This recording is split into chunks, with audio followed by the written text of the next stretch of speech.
Good morning everyone, সবাইকে স্বাগত জানাচ্ছি আমার এই নতুন ভিডিওতে। আশা করি আপনারা সবাই খুবই ভালো আছেন। এই যে 6:30-র দিকে বেরোলাম আজকে, মর্নিং ওয়াক করতে বের হয়েছে। চিন্তা করলাম মাথার মধ্যে একটা টপিক আসলো, আর এই টপিকটা হচ্ছে কিট লেন্স নেবো না প্রাইম লেন্স নেব নাকি জুম লেন্স নেব, প্রফেশনাল জুম লেন্স। যারা আসলে নতুন নতুন ক্যামেরা কিনে তাদের এটা খুবই কমন একটা কনফিউশন। তো এই বিষয়গুলো নিয়েই আমি আজকে আপনাদের সাথে কথা বলবো।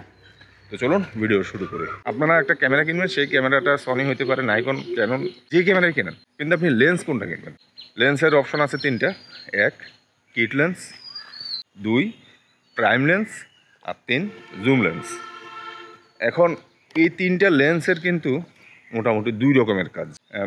প্রথমে আসলে এই তিনটা লেন্সের ব্যাপারে বলি। সেটা হচ্ছে কিট লেন্স। কিট লেন্স হচ্ছে যেমন ক্যামেরার সাথে যে কিট লেন্সগুলো আছে ফুল ফ্রেম ক্যামেরাগুলোর সাথে, যেমন আমি আমার সনির সাথে প্রথম যে কিট লেন্সটা পেয়েছিলাম সেটা হচ্ছে 28-70, যার অ্যাপারচার 3.5-5.6। মানে এই 28 থেকে 70 পর্যন্ত যতগুলো ফোকাল লেন্থ আছে প্রত্যেকটা ফোকাল লেন্থ কিন্তু ওই কিট লেন্সের মধ্যে আছে।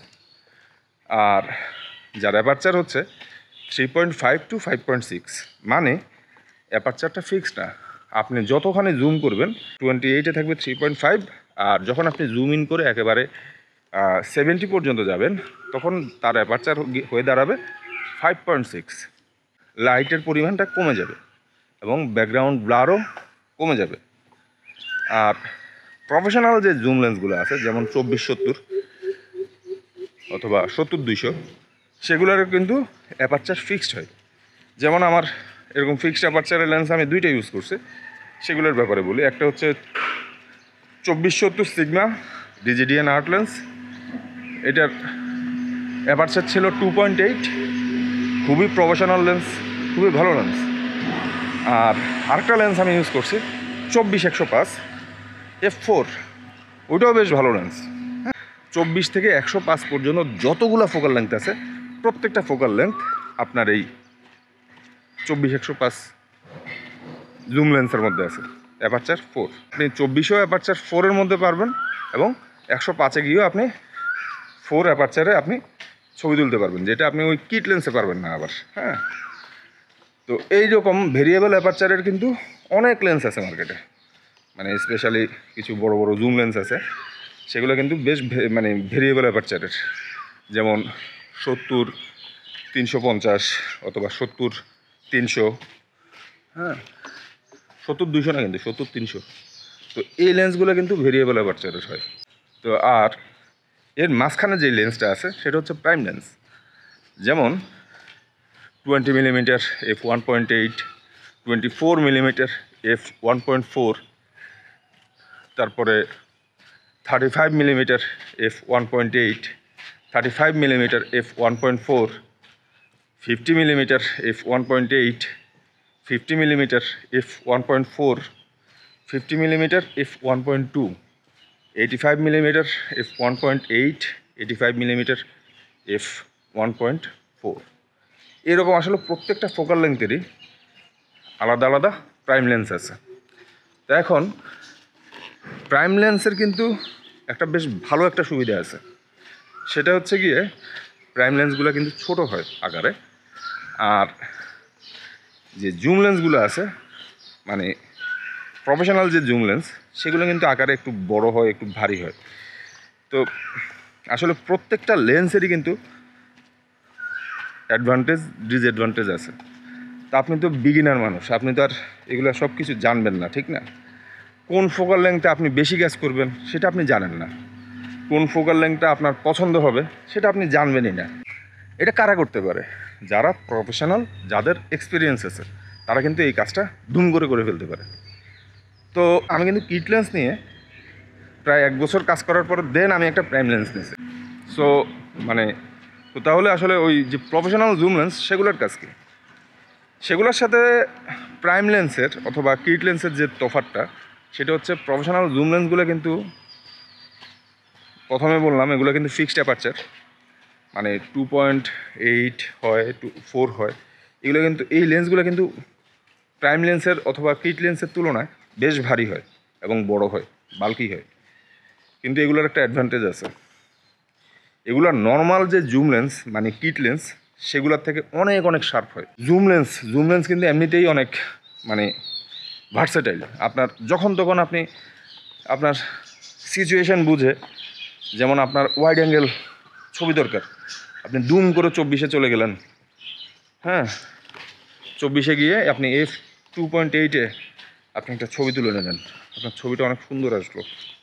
হ্যাঁ, আবার আপনার একটা পোর্ট্রেট ক্যাপচার করা দরকার, আপনি সোজা চলে গেলেন 70-এ চলে গিয়ে আপনি f2.8-এ আপনি একটা ছবি তুললেন, পোর্ট্রেটটা বেশ চমৎকার আসলো। এটা কিন্তু আপনার কিট লেন্সে পারবেন না, এবং আপনি এটা প্রাইম লেন্সে পারবেন না। প্রাইম লেন্সের মূল সমস্যাটা কোন জায়গায়? প্রাইম লেন্সের কিন্তু বেশ ভালো অ্যাডভান্টেজ আছে।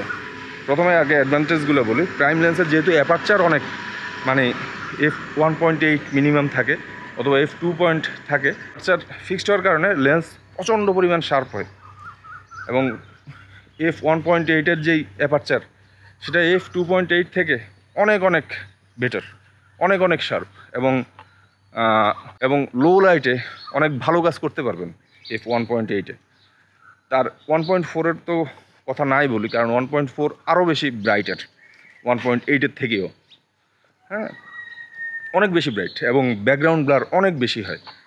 যেমন আমি কিন্তু এখন f5.6-এ আমি শ্যুট করতেছি, আর আমি যদি এখন f1.8 দিই, ব্যাকগ্রাউন্ড ব্লার কী অবস্থা দেখছেন? ব্যাকগ্রাউন্ড ব্লার হয়ে গেছে কিন্তু অনেক, এখন f1.8 দেওয়া। আর অ্যান্ডি ফিল্টার ইউজ করি নাই তো, যার কারণে আসলে আমি শাটার স্পিড প্রচুর বাড়িয়ে দিছি। যাই হোক, শাটার স্পিড আমি 100-এ নিয়ে আসি আর আগেরটাতে নিয়ে যাই, অ্যাপারচার আমি আবার কমাই দিই। সো মানে এই হচ্ছে অ্যাপারচার 1.8-এর যে বিশেষ গুণ সেটা বললাম। এটা কিন্তু 2.8 থেকে 1.8 অনেক বেশি ব্রাইটার, এবং লো লাইটে আপনি যদি কাজ করেন এই অ্যাপারচার 1.8 দিয়ে কিন্তু আপনি 2.8 থেকে মানে জুম লেন্সের যে ফিক্সড অ্যাপারচার সেগুলো থেকে আপনি অনেক বেটার রেজাল্ট পাবেন। আর সাইজে ছোট, কম্প্যাক্ট, হ্যাঁ যেটা আসলে আমার কাছে মনে হয় যেটা আসলে ট্রাভেল ফ্রেন্ডলি। বাট এই প্রাইম লেন্সের কিন্তু কিছু বেশ মারাত্মক ড্রব্যাক আছে। যেমন আপনি কিন্তু জানেন না আপনি কোন সিচুয়েশানে আপনি পড়বেন সামনে। যেমন জুম লেন্সে যেটা হয়, আমি হঠাৎ করে আমি সব ওয়াইড অ্যাঙ্গেলে নিয়ে নিলাম, ওয়াইড অ্যাঙ্গেলে গিয়ে আমি একটা ল্যান্ডস্কেপ তুললাম অথবা একটা গ্রুপ ছবি তুললাম, আর যখন আমার সিচুয়েশান ডিমান্ড করবে যে না আমার একটা সিঙ্গেল ফটোগ্রাফ দরকার, আমার 70 মিলিমিটারে গিয়ে আমার একটা পোর্ট্রেট ছবি তুলতে হবে, এটা কিন্তু আমি দুম করে আমি চাইলেই প্রাইম লেন্স দিয়ে পারবো না।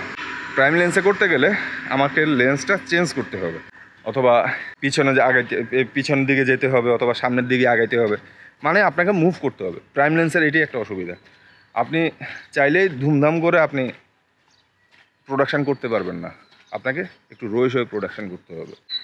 কিট লেন্স হচ্ছে মূলত আসলে একেবারে মানে খুবই budget friendly, low quality build, খুবই বাজেট ফ্রেন্ডলি, যেটা আসলে ক্যামেরা ম্যানুফ্যাকচারাররা বানায় যারা আসলে একেবারে বিগিনার তাদের জন্য। আমি কিন্তু শুরুতে কিট লেন্স কেনার পক্ষে বলবো, তার কারণ আপনি জানেন না আসলে আপনি কোন ফোকাল লেন্থে আপনি বেশি কাজ করেন। তো মূল গল্পটা কিন্তু আসলে দুইটা লেন্সেরই, আপনি প্রাইম লেন্স নেবেন নাকি জুম লেন্স নেবেন। এখন প্রাইম লেন্সের যেই সুবিধা সেগুলো হচ্ছে এটা মূলত আসলে লাইট ওয়েট হয়, ক্যারি করা ইজি হয়, এবং তুলনামূলক দাম কম হয়। মানে স্পেশালি 1.8 যে লেন্সগুলো আছে সেগুলোর দাম কিন্তু 2.8 যে প্রফেশনাল লেন্সগুলো সেগুলোর থেকে অনেক কম। যেমন আমি 1.8 20 মিলিমিটারের এই লেন্সটা, সনের জি লেন্স, এটা আমি নিয়েছি, এটা আমার পড়েছে প্রায় 90,000 টাকার মতো, 90,000 টাকা। আর 2470 f2.8 সনের যে জি মাস্টার লেন্সগুলো আছে সেগুলোর দাম কিন্তু অনেক অনেক বেশি। হ্যাঁ, মানে ভার্সান 1-এর দাম মেবি 1,60,000, আর ভার্সান 2-এর দাম মেবি 2,40,000। দাম কিন্তু অনেক, হ্যাঁ, এবং বেশ ভারী, ওইগুলো বাল্কি। তো ওই টাকায় দেখা গেল আমি মোটামুটি 3টা লেন্স আমার কেনা হয়ে যাচ্ছে।